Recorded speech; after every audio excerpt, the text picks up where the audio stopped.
بسم اللہ الرحمن الرحیم۔ السلام علیکم۔ ایک گاؤں میں ایک با پردہ خاتون رہتی تھی جس کی ڈیمانڈ تھی کہ شادی اس سے کرے گی جو انہیں با پردہ رکھے گا۔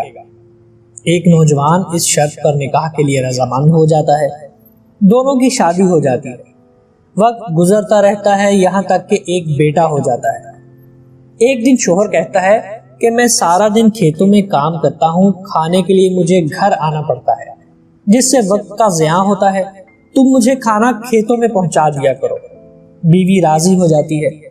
وقت گزرتے گزرتے ایک اور بیٹا ہو جاتا ہے جس پر شوہر کہتا ہے کہ اب گزارا مشکل ہے، تمہیں میرے ساتھ کھیتوں میں ہاتھ بٹانا پڑے گا۔ یوں وہ با پردگی سے نیم پردے تک پہنچ جاتی ہے اور تیسرے بیٹے کی پیدائش پر اس کا شوہر مکمل بے پردگی تک لے آتا ہے۔ وقت گزرتا رہتا ہے یہاں تک کہ اولاد جوان ہو جاتی ہے۔ ایک دن یوں ہی بیٹھے بیٹھے شوہر ہنسنے لگتا ہے۔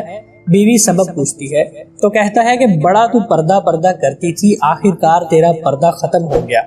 کیا فرق پڑا پردے اور بے پردگی کا؟ زندگی تو اب بھی ویسی ہی گزر رہی ہے۔ وہ بولتی ہے کہ تم ساتھ والے کمرے میں چھپ جاؤ، میں تمہیں پردے اور بے پردگی کا فرق سمجھا دیتی۔ شوہر کمرے میں چھپ جاتا ہے۔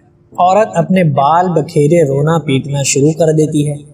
پہلے بڑا بیٹا آتا ہے، رونے کا سبب پوچھتا ہے، کہتی ہے تیرے باپ نے مارا ہے۔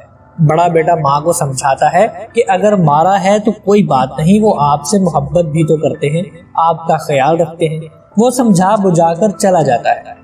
عورت پھر سے رونے کی ایکٹنگ کرتی ہے اور منجھلے بیٹے کو بلا کر بتاتی ہے کہ تیرے باپ نے مجھے مارا۔ منجھلے بیٹے کو غصہ آتا ہے، وہ باپ کو برا بھلا کہتے ہوئے ماں کو سمجھا بجھا کر چپ کروا کر چلا جاتا ہے۔ آخر کار عورت یہی ڈرامہ چھوٹے بیٹے کے سامنے کرتی ہے۔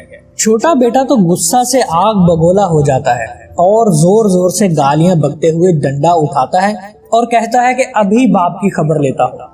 پھر عورت شوہر کو بلا کر بولتی ہے کہ پہلا بیٹا پردے کے وقت پیدا ہوا تو اس نے تیرا پردہ رکھا، دوسرا نیم پردے کے زمانے میں پیدا ہوا تو تیری آدھی لاج رکھ لی، جبکہ تیسرا جو مکمل بے پردگی کے زمانے میں ہوا تو وہ مکمل طور پر تیرا عزت کا پردہ اتارنے چلا گیا۔ اب اس واقعہ میں حاصل کلام کیا ہے؟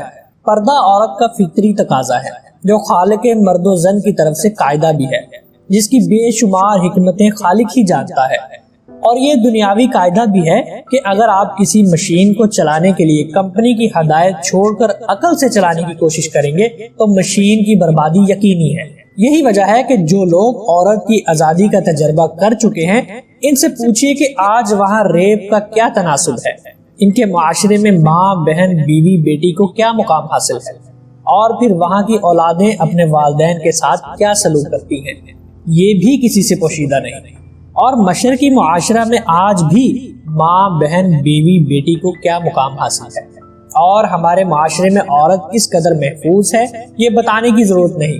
اور جس قدر ماں باپ اپنے بچوں کی تربیت اسلامی اصولوں کے مطابق کرتے ہیں اسی قدر بچوں سے خدمت کا لطف اٹھاتے رہتے ہیں۔ اللہ تعالی ہم سب کو اور ہماری اولاد کو نیک بنائے، آمین یا رب العالمین۔